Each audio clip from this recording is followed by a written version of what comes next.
Alright, hi guys, welcome back to my channel and today's episode of how to animate in 3D space, which since we're still using Moho, we're using the Moho tutorial manual, and we've skipped a few chapters because the chapters are about bone rigging and character stuff that we've already touched on in other videos.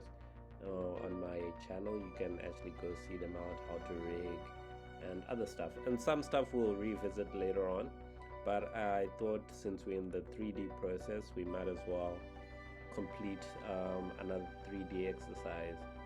And this chapter is about animating in 3D space. This is available in Moho 13.5,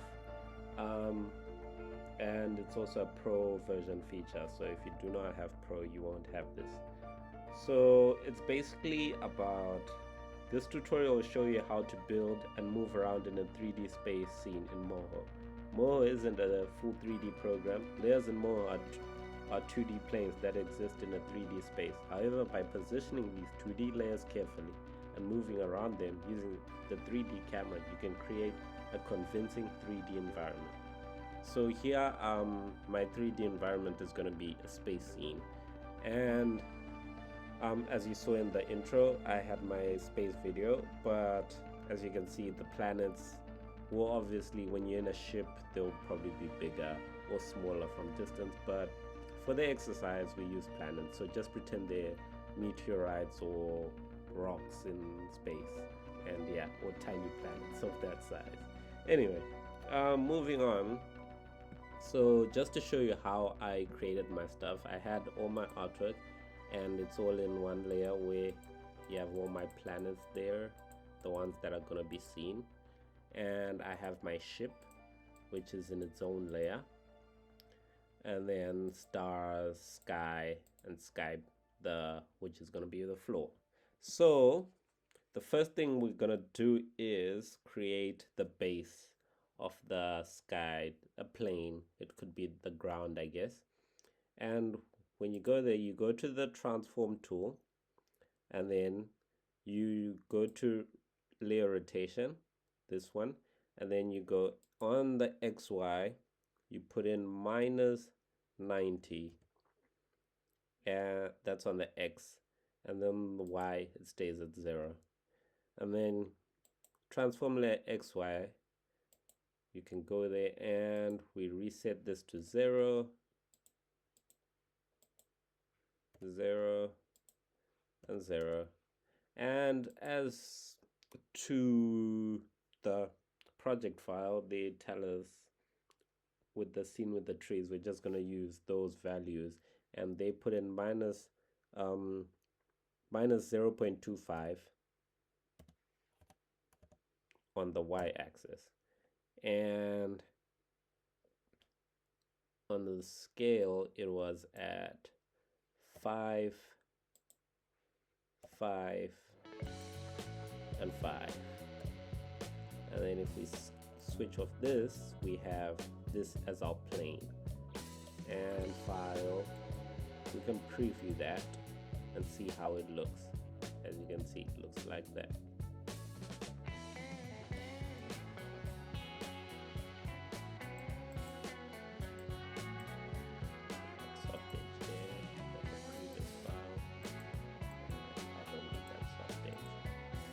But yes, that is the plane we have, and then the sky is at the back. It's going to be at the back.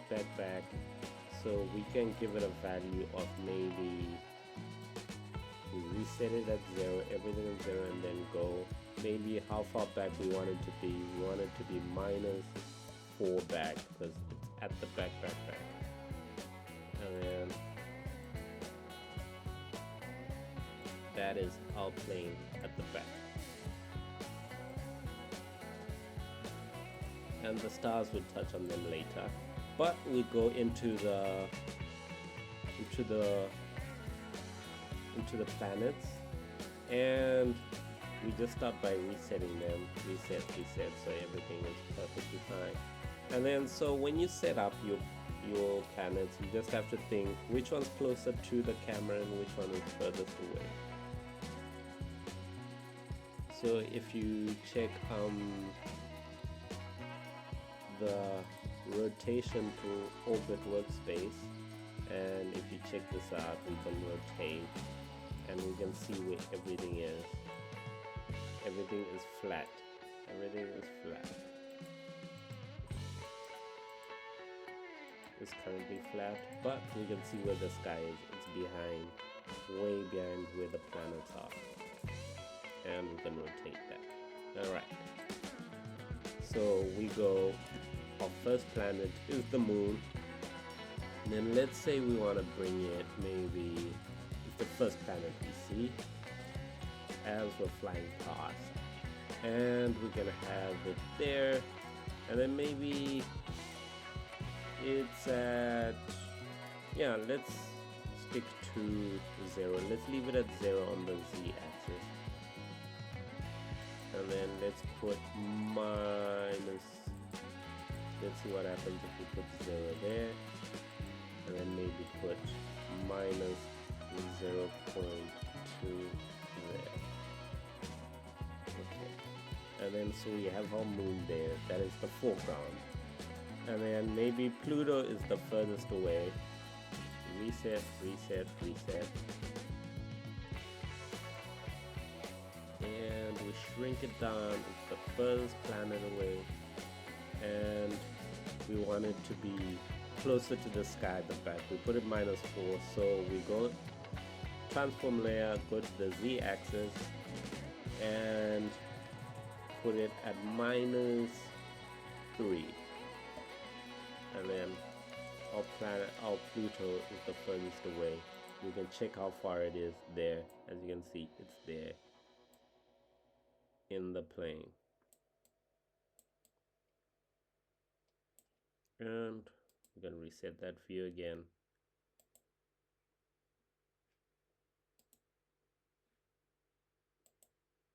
Pluto is at -3, and then Neptune could be the next one. We reset again where we want it to be, and then start maybe from the center, slightly on the left or right, I don't know.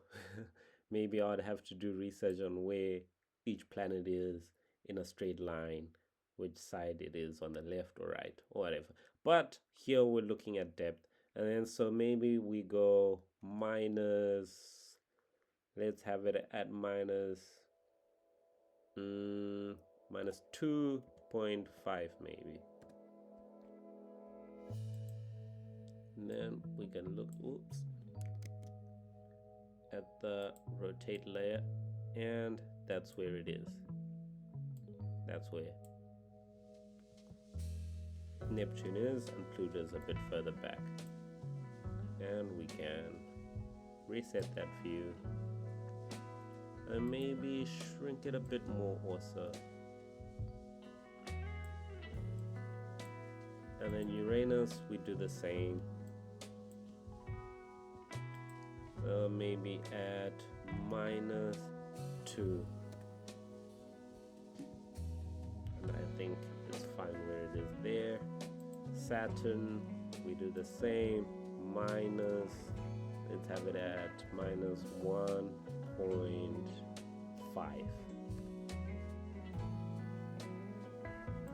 And then Jupiter at -1. Maybe make it bigger. -1.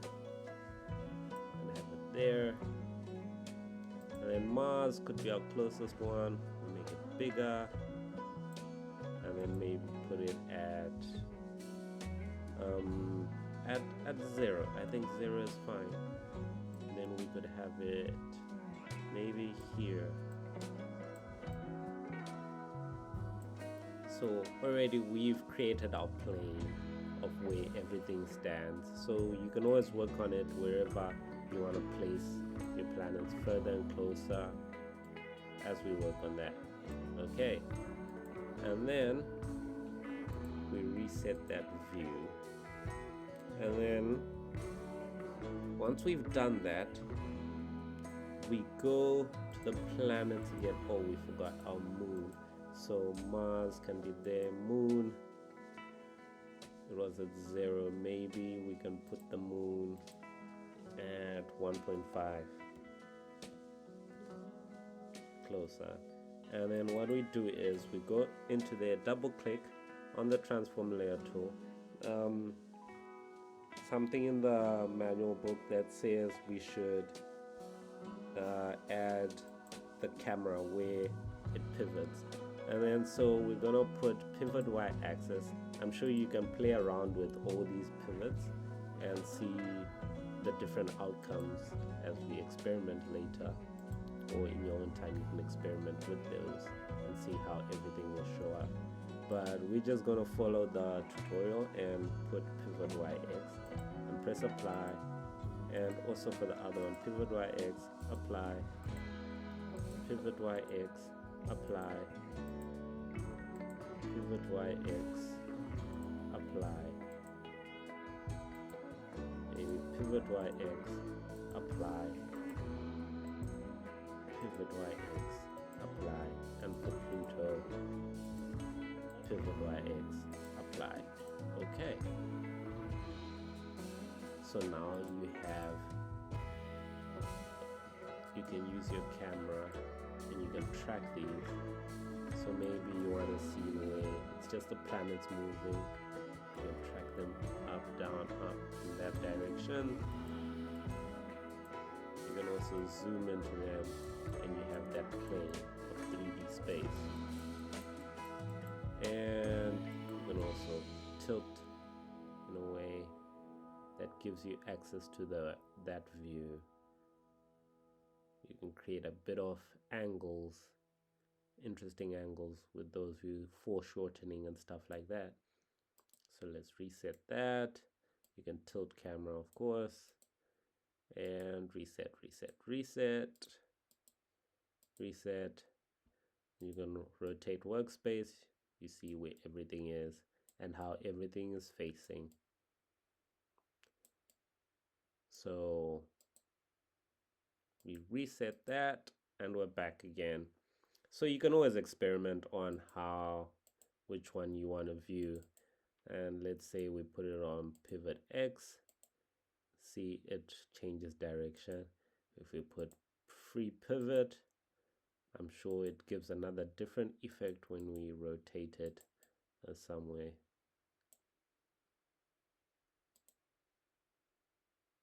Let's say we go to timeline and maybe you want to change it like that. I don't know. Direction changes, tilt with the free pivot like that gives you that effect. And maybe you want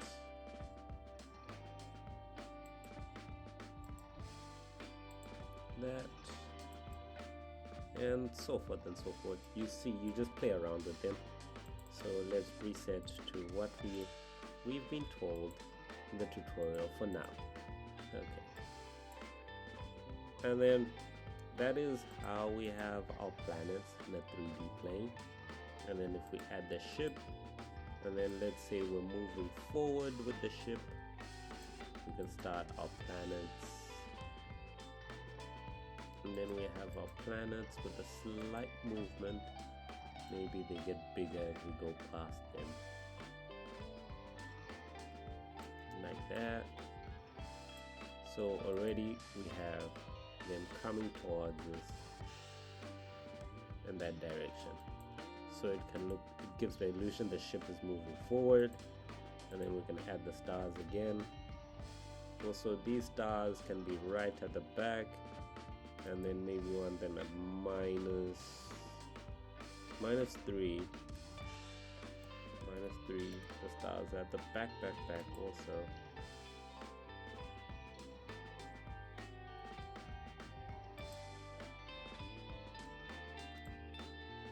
You can have our stars right at the back. And we have our sky and the sky base. So let's put it like that. Put the sky base floor and it also gives another effect of we're going through something, through a vacuum, or like a space where we're moving right through. And it can be anything, really, it can be anything. So you have that, and then you can go into them, into the moon, and maybe have them, they pan out as they go past, or get even bigger and pan out wide. So as you see them, maybe get closer to you, and then they pan out. As you fly past them,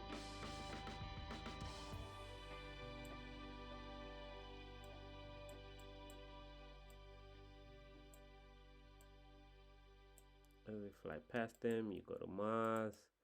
You find a way to also have those. Rotate past, maybe it gets bigger.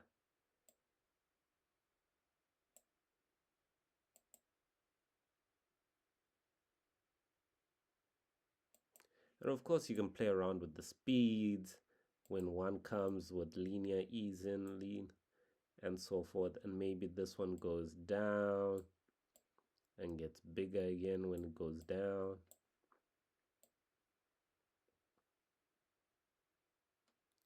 Maybe it takes longer to get there, so maybe it stays on hold. So you copy paste the first frames and you bring it down so it's still there, and then when it comes into focus there, you can extend it to maybe here, and you can go on and play with all the planets as you go. Maybe this one is still standing there, then it comes up, maybe Saturn goes up,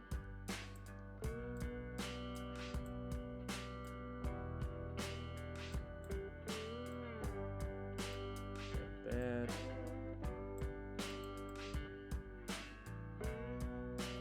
And you can play around with all these, give them different directions as you go through.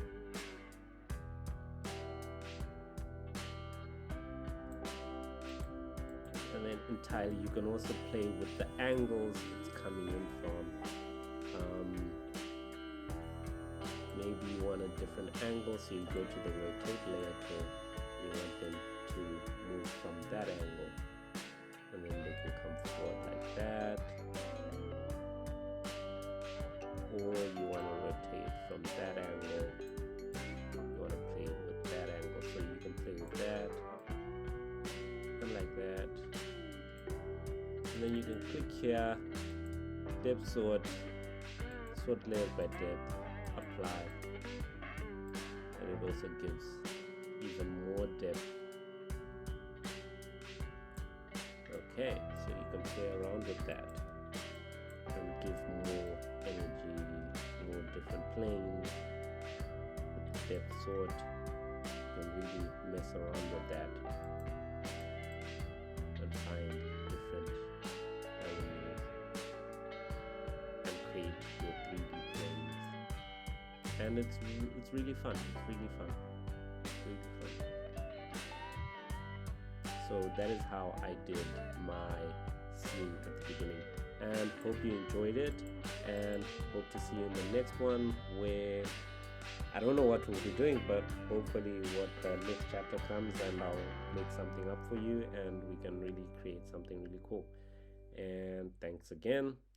See you on the next one.